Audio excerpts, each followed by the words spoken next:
Hey guys, what's up? It's Dave. I entered Under Armour today, UAA. I'm going to go over the setup and how I chose to enter it. I was at work today. I had this set up. This was in my this week's watch list somewhere in here,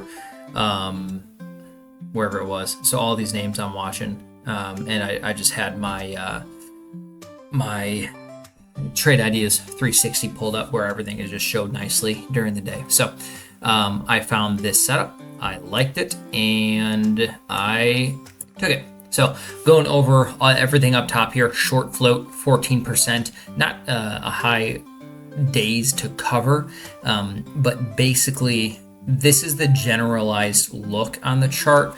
The real look though is this. I'll bring up my trading view here in a second, but it's really a break of that level here. It's like 96 or 960 to 950. It's a break of that level with a retest. So this setup in my book is a level break with a retest. You could also say it's pulling back to the 10 EMA, but honestly, if you look at this white line, I don't think this name gives two craps about the 10 EMA. It's pretty whippy. You maybe can make an argument for the 20 EMA, but honestly, this isn't a 10 EMA pullback. This, to me, history does not show that it really cares about the 10 EMA. So this is a level break with a retest. And I just like the high short float. So intraday look here. This is what helped me decide. I'm no longer in Doge. I closed my Doge position. I sold it. I got stopped out last night at like 38 cents or something like that. It looked like a bear flag on the 3-minute time frame, so I just moved my stop loss off and took my gain. Anyways, Under Armour. So again, this is the overall look that I'm looking at. It was this level here, got rejected in here, got rejected in here, got rejected here. So 1, 2, 3 times it's touched this, and it had a nice little pullback. Okay, nice little pullback. Made a higher low versus this low, so 823-ish versus 850-ish. Higher high versus $9 and $9.55. So it broke out of that level. It is uptrending on at least a short term, short-term uptrend here. Broke that level on earnings, big volume. If I were these people here buying in here, especially here with this little accumulation area, this little chop fest right there, that's collection, right? So if I was those individuals that collected the position down here where there's a high volume node there, and earnings gapped up like, I think it was like 40%. I might be biting my tongue on that, but it's 27%. At some point in time, it was closer to 40. I'm pretty sure in the intraday. If I had a position down here, I also would be taking profits, right? They would be pretty stupid not to.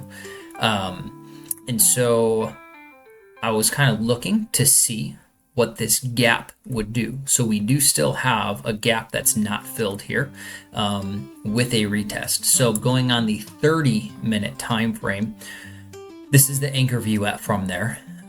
If we can go, if we go from here to here, that is a gap that is not filled yet.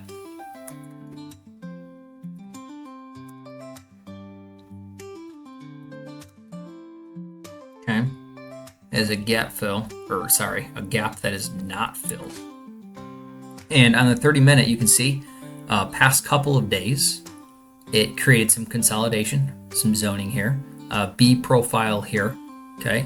And it's just kind of stopped trying to fill this gap right here. Double bottomed here. It's broke this level here, and I'm looking at this like 990-ish level, okay? I see that it broke that level and it made a relative higher high, okay? Versus this right here, this 988, something like that. It broke it to almost $10, okay? So by a few cents. To me, that's the first sign of supply becoming limited, right? So supply is drying up. So they're creating position here. We have, no trading volume, a lack of a gap from 936 to $9. And it's not able to be filled after a big gap up, and position is underneath us. Okay, position's underneath us. So we distribute it, wait for supply to run out, wait for price stability for longs to enter, confidence wise. And then, we look for a little uptrend. And so during the day, I liked, what did I just do? Shoot. There we go. I liked that, if I go to the 5-minute here, I wasn't looking at the 5-minute chart for my entry, but I did enter where the right circle is. I entered and I put the white circle there right where it was at, so I didn't even look at the 5-minute when I entered. What I did do is I set the VWAP for the day, and I noted, from the day, it stayed above VWAP. It chopped along it, and then I saw it started pushing off. If you really, this is in hindsight, I didn't do this, but downtrend line retest, and it went up, right? So that's kind of an intraday thing that went on. Would have been confident if I saw this in the day. I would have liked it. The thing I kind of don't really like is this P profile. It seems like a lot of distribution here.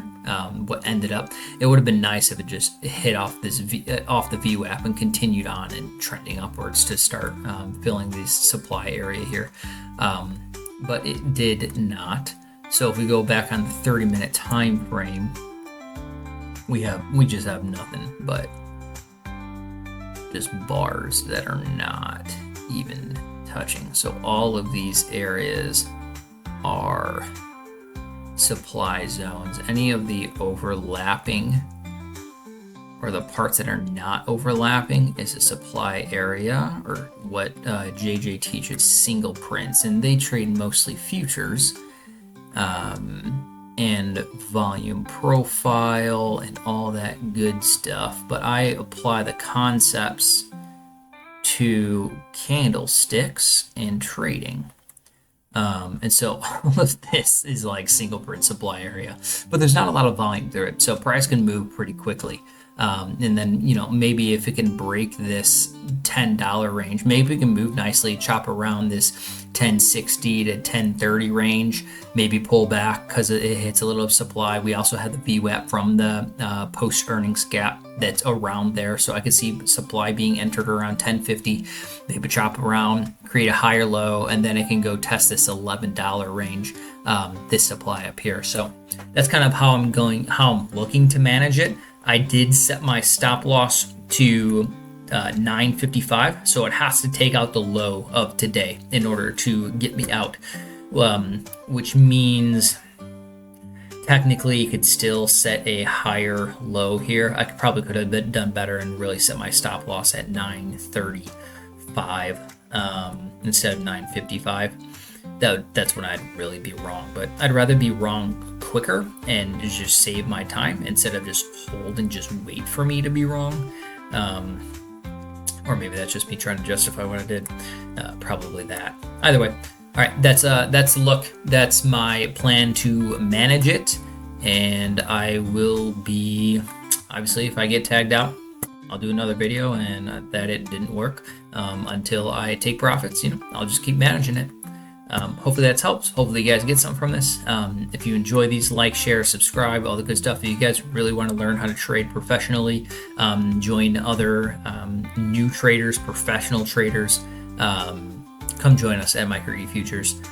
We're a really great team over there. We give good ideas at all times and just constantly help each other grow and become professional traders. And I've said it many times, and I'll say it again. I would not be where I'm at without them. And I never plan on leaving this team because they offer so much value for such a great price too. Yeah. All right, guys, take care. Stay safe. Trade another day. Later.